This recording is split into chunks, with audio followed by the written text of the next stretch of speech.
ពិភពលោកនឹងមើលអត់ឃើញសោះហេតុអីបានគេមើលអត់ឃើញបងប្អូនមកពីយើងខូចពីយូរហើយខ្ញុំនិយាយម្ដងទៀតយើងបង្កើតឲ្យមានកេរ្តិ៍ឈ្មោះអាសោចលើឆាកអន្តរជាតិថាយើងជាមនុស្សខូចហើយអានេះគឺតែនិយាយទៅវាឈឺចាប់បងប្អូនតែនិយាយទៅថាកាន់ជើងថៃខ្ញុំអត់កាន់ជើងថៃទេខ្ញុំនិយាយពីតថភាពជាក់ស្ដែងយើងនៅពេលដែលគេររឿងយើងពីរឿងរំលោភសិទ្ធិមនុស្សបំផ្លាញប្រជាធិបតេយ្យធ្វើទុកបុកម្នេញខ្មែរគ្នាឯងយើងទៅទាត់ចោលទាំងអស់អង្គការពិភពលោកណាក៏សុទ្ធតែនយោបាយបពប្រឆាំងចូលដៃជាមួយបរទេសកម្ពុជាជានីតិរដ្ឋច្បាស់លាស់ 100% ប្រទេសយើងគឺថាកោះសន្តិភាពមានសិទ្ធិមនុស្សគឺសបោសបាយគឺអង្គការស្ថាប័នព័ត៌មានរាប់ពាន់រាប់ម៉ឺនទូរទស្សន៍វុទ្ធុគេបើកភ្លើងភ្លឺទល់ភ្លឺគឺធ្វើដំណើរទៅណាគ្មានណាររឿងណាការ៉ាអូខេជាមួយស្រីស្នេហ៍ណាក៏បានដែរគ្មានណាគេររឿងអីសោះសិទ្ធិសេរីភាពឯណាទៅរកបានដោយប្រទេសកម្ពុជាយើងនិយាយចឹងឲ្យតែគេររឿងយើងរឿងធ្វើទុកបុកម្នេញគឺយើងយកតែរឿងចឹងមកនិយាយទៅហើយអត់ដែលទទួលស្គាល់សំបីតែម្ដងគេនិយាយអីក៏អត់ដែលទទួលស្គាល់ដែរគេថារំលោភសិទ្ធិមនុស្សហើយណាស្ដារសិទ្ធិមនុស្សនិងប្រជាធិបតេយ្យឡើងវិញយើងថាអត់មានរំលោភសិទ្ធិមនុស្សអីផងគេធ្វើតាមតែរដ្ឋធម្មនុញ្ញ5ឆ្នាំបោះឆ្នោតម្ដងបោះឆ្នោតមានគណៈបកនយោបាយចម្រុះអត់តែគណៈបកប្រឆាំង 2-3 ហ្នឹងងាប់មែនដល់ទេនិយាយទៅប្រាប់គេថាអញ្ចឹងស្អីទៀតមក EBA គេប្រាប់ណែកុំមករំលោភសិទ្ធិកម្មករអីប្រយ័ត្នគេដាក់ទណ្ឌកម្មគេពមៀនមួយឆ្នាំមុនអត់ស្ដាប់ចង់ដាក់ 100% ក៏បាននេះកុំថាឡើយដក 20% ដល់គេដាក់ 20% មកនៅតែចង់អត់កែទៀតទៅចឹងទៀតទៅគេលែងស្ដាប់គេលែងជឿគេលែងអីយើងទាំងអស់ឲ្យដល់ពេលប្រព័ន្ធដឹកនាំរដ្ឋបែបហ្នឹងវាធ្វើឲ្យមានអំពើពុករលួយមានអំពើជួញដូរឆបោកអនឡាញខូចកិត្តិយសខូចគេឈ្មោះយើងហ្នឹងលើសកលលោកទៀតអញ្ចឹងគេថាប្រាប់ឲ្យអត់ជឿអត់ស្ដាប់ដោយសារអីស្ថានភាពបែបហ្នឹងវាអត់មានគណៈបកប្រឆាំងអីជួយទប់ជួយអីជីសេះលែងដៃអញ្ញាយតែបកពួកគ្នាឯងទៅប្រទេសយើងคล้ายទៅជាប្រទេសឯកោយើងទៅអោបចិនចុះសហគមន៍អន្តរជាតិគេអត់មានបានតម្លៃអីពីយើងតតែសោះហេតុអីបានយើងទម្លាក់តម្លៃខ្លួន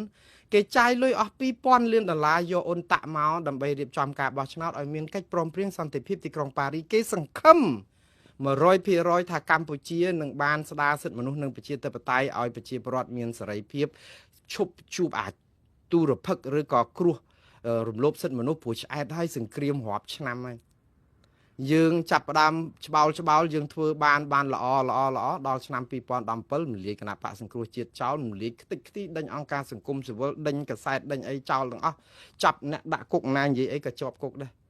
ហើយដល់តែពេលអញ្ចឹងយើងគិតថាគ្រាន់បើព្រួបអាងចិនណោះ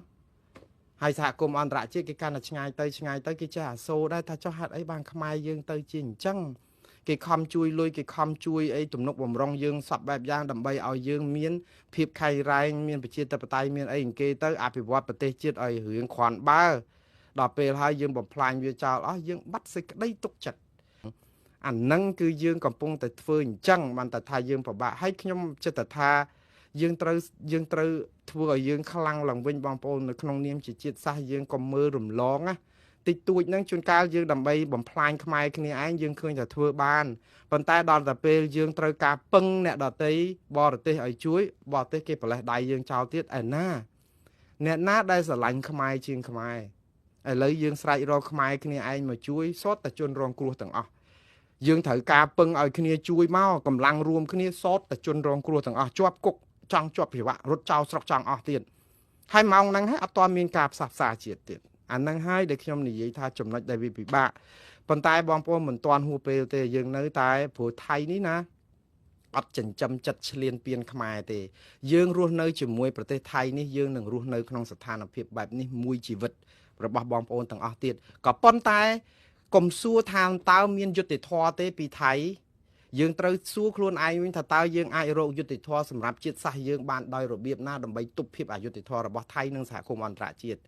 ដើម្បីទប់ភាពអយុត្តិធម៌របស់ប្រទេសថៃនិងសហគមន៍អន្តរជាតិនៅពេលនេះគឺមានតែកម្លាំងមហាសាមគ្គីរបស់ខ្មែរទេហើយកម្លាំងមហាសាមគ្គីរបស់ខ្មែរនេះគឺផ្ដើមចេញពីគណៈបកប្រជាជនកម្ពុជាដែលបំផ្លាញគេអស់ខ្ទេចខ្ទីយូរហើយដូច្នេះអត់ទាន់ហួសពេលទេ ហើយស្ដែងចេញមកធ្វើទៅដោះលែងលោកកឹមសុខាដោះលែងអ្នកទោសមនសិការឲ្យអស់ហើយចាប់ផ្ដើមស្អំពីនឹងមកហើយចាំមើលតើប្រជាពលរដ្ឋនឹងបាក់ភ្លុកទឹកភ្លុកដីយ៉ាងណាដើម្បីគ្រប់គ្រងសម្លេងយើងសប្ថ្ងៃនេះកំពុងតែនៅតែមានមន្ទិលទៀតថាគណៈបកកណ្ដាលអំណាចនៅតែកេងចំណេញនយោបាយហើយនៅតែធ្វើកិច្ចការជាមួយគ្នាក្នុងក្រសែភ្នែកមួយថាភ័យខ្លាចថាគណៈបកប្រជាជនកម្ពុជាកេងចំណេញនយោបាយទៀត